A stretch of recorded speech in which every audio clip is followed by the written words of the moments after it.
The young boy's eyes sparkled with excitement as he boarded the plane, holding his father's first-class ticket with pride. But before he could even take his seat, a cold voice stopped him. "This section isn't for you," the flight attendant sneered, her gaze dismissive. The whispers, the stares, they all stung. He tried to explain, but she wouldn't listen. She had no idea who his father was, and what would happen when the truth came out. What happened next left the entire flight in shock. Stay tuned. This is a story you won't forget. Colin was just an excited 10-year-old boy, thrilled for his first flight in first class. His father, a successful businessman, had surprised him with the ticket, promising a journey he'd never forget. Dressed in his neatly pressed polo shirt and sneakers, Colin clutched his boarding pass, feeling like royalty as he walked down the aisle. Other passengers barely noticed him, just another kid traveling. But the moment he reached his seat, a shadow loomed over him. A stern-faced flight attendant blocked his way, her expression tightening. "This section isn't for you," she said, her tone laced with quiet dismissal. Colin hesitated, glancing around. Eyes turned toward him, curious, judgmental. His heart pounded. Something felt wrong, and he had no idea. This flight was about to become a lesson in injustice he'd never forget. Colin's stomach tightened as the flight attendant's gaze bore into him. The murmurs of nearby passengers faded into the background as she crossed her arms. "I said this section isn't for you," she repeated, louder this time. Confused, Colin clutched his first-class ticket. "But this is my seat," he said, his voice small yet steady. The flight attendant let out a sharp breath, shaking her head. "You need to move," she snapped. "First class is reserved for our premium passengers." Colin's cheeks burned. His fingers trembled as he handed her the ticket, hoping it would prove he belonged. She barely glanced at it before waving over a second attendant. "We have a situation," she muttered. Passengers were watching now. A few exchanged whispers. Others avoided looking at him altogether as if he were the problem. Colin felt his heartbeat hammer in his chest. He had never felt so out of place, so small. A man in a suit, sitting a few rows ahead, cleared his throat. "He has a ticket," he said, shifting uncomfortably. "Maybe you should check before assuming things."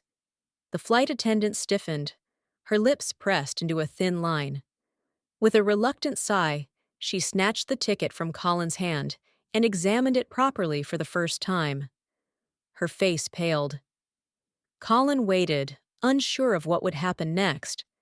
But he had no idea. The real shock was still to come. The flight attendant's hands trembled as she stared at the ticket, her eyes darting between Colin and the printed name. The realization hit her like a freight train, draining the color from her face. Colin's heart pounded. He didn't understand what was happening, but he could feel the shift in the air. The way tension turned to panic in the woman's expression. I need to check something," she stammered, stepping back. But before she could move, a deep voice cut through the silence. "Is there a problem here?" Passengers turned. A tall black man in a tailored suit strode down the aisle, his presence commanding immediate attention. The airline's logo gleamed on the pin clipped to his lapel. The flight attendant's breath hitched. She knew exactly who he was. Colin turned too, his confusion morphing into shock. "Dad?" Murmurs rippled through the cabin. The passengers who had been watching silently suddenly sat up straighter, eyes widening. The flight attendant swallowed hard, her composure slipping. "Sir, I didn't realize—" Colin's father didn't let her finish. His sharp gaze pinned her in place. "Didn't realize what?" he asked, his voice calm but cutting. "That my son, who has a fully paid first-class ticket, didn't look like he belonged here?" Silence. Heavy. Uncomfortable. The flight attendant fumbled for words, but there was nothing she could say to undo what had just happened. The truth hung in the air, undeniable. Passengers shifted, some lowering their heads, others glancing at Colin with guilt in their eyes. They had witnessed it. They had let it happen.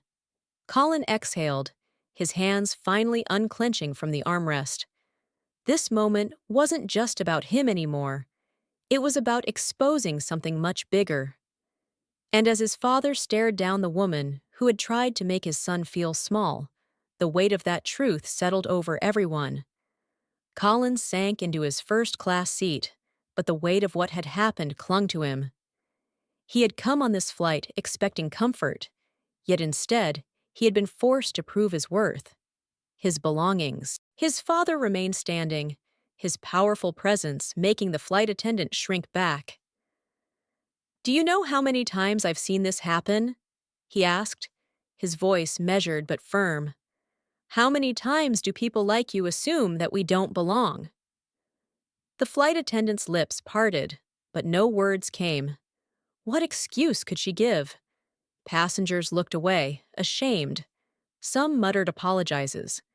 Others just sat in silence, forced to confront a reality they had ignored for too long. The captain soon arrived, offering rushed apologies and promising internal reviews. But Colin's father knew how these things went. Empty words, fleeting embarrassment, and then the world moved on. Except this time, it wouldn't. Colin took out his phone. His fingers trembled as he typed, sharing his experience with the world. Within minutes, the story spread, a viral moment. But more than that, a conversation starter. This wasn't just about one flight attendant. It was about a system, a mindset, a deeply ingrained bias that too many were too comfortable ignoring. Colin had experienced it firsthand, but how many others had faced worse? How many had been denied opportunities, dignity, or even their safety, simply because of the color of their skin? As the plane took off, Colin stared out the window. He knew he'd never forget this moment. The question was, would the world? Or would it take another story, another injustice, another moment of public shame before real change happened? Because the truth was, this wasn't just his story. It was the story of millions. If you enjoyed this story and found it thought-provoking, don't forget to like, share, and subscribe for more powerful narratives. Let us know your thoughts in the comments. What would you have done in this situation? Your support helps bring more eye-opening stories to life. Where are you watching this video from? Let us know in the comments. Take care.